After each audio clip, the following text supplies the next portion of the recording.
Could you share with us what your eye condition is? Yes, I've got glaucoma.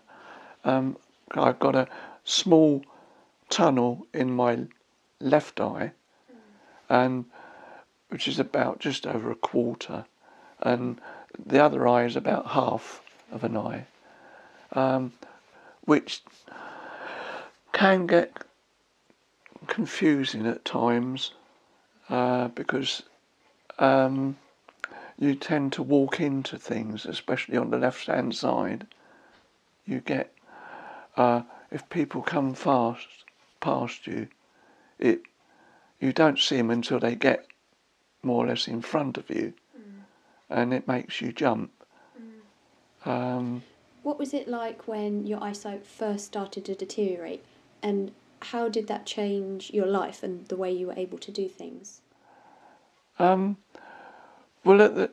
when it first started, before the optician found it, I hadn't noticed anything.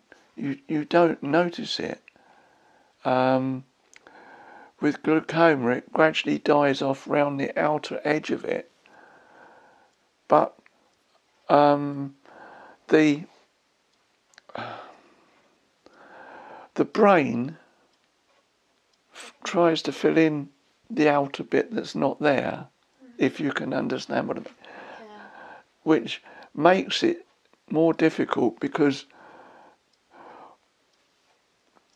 you don't see really what is on the outside. Yeah. If you put something down and it's close to you, you don't often see it. If you go to pick it up again, you have to get the vision to join it, to find it. So you're looking around for things and they're there all the time. Other difficulties are when you're walking, and especially if you don't know the area, is that though you might see something in the distance, when you get up to it, you've lost it. So you can trip over things. Light is another problem. You find when you're going in somewhere which is dark, it takes a long time to actually get used to the light, and you need someone to guide you. And if you go in from out somewhere which is brighter into somewhere where it's darker, you're completely lost for a time. Until your eyes adjust. Yeah, and it takes longer for them to adjust. Do you remember how you first came to hear of ESAB and how you first made contact?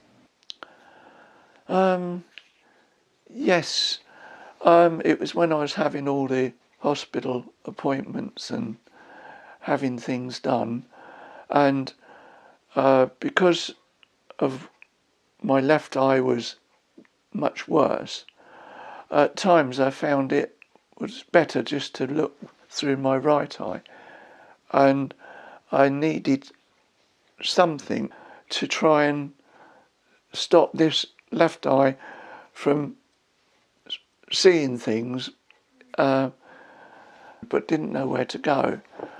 I had to go to Bexhill Hospital for an appointment for something else, and I saw a poster with ESAB on it, and it said that they had monthly meetings in St Augustine's at Bexhill. And I spoke to Joyce when I come home, and she said, why don't you go along and see them? Which I did. The CEO was there because they were having an AGM. So I had to sit down. They came over and, welcomed me there and everything, and just asked me to sit down, and the CEO would come and talk to me, which he did. And he asked all about my condition, and then he said he would send a low vision worker to see me. She went through everything with me, And from that day, things took off because Maggie helped me with all the information that I got and other problems I had. And she took all the information away, and then we had to fill in forms. Was the whole process quite easy, or was it quite daunting? No, because I found it easy because I only went there and got to get information, and from that, seeing that Maggie come, everything else came to me. I didn't have to go anywhere else to do anything. They helped me. They told me to get partially sighted, registered partially sighted. That was the social care lady. So it all stemmed from Maggie. It all went out from there. It's amazing how one simple act of asking for help, going to ESAB and asking for help, has brought about all of these other areas of help. Yes. That you didn't know was there. You didn't realise all these things were out there. And you also now help in different ways as well, don't you? Well, that came about by going to the monthly meetings at St Augustine's in Bexhill. And while I was there, I met a friend that I knew. And at one of the meetings, there was someone who came from ESAB, and they were asking for volunteers. She was a good cook, and they wanted someone to do cooking, cookery classes and things.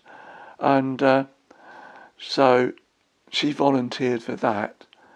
And then they said they wanted someone for computers. I find it very uplifting, especially when you see some of the people that are really down, think that they won't be able to do anything because they've got problems with their sight.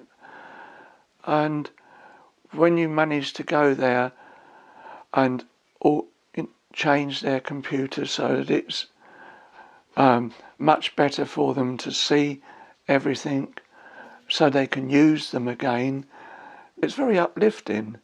A lot of the things that you used to do, you can no longer do, so therefore you find other things that are to take the place of those, and volunteering is one of them. And how do you feel now that you're on the other side of the journey that you've been through? Having gone through it and, come to ESAB, it's opened my eyes, if you like to. I know that's the expression, but there is so much out there for visually impaired or blind people to do. It's just a matter of finding them. You mustn't give up and think that you won't be able to do anything. You can. There's lots of things out there you can do. Right, it might take a bit longer to do things, and you'll have to be a bit more careful, especially with walking and things like that. But there are things out there you can do.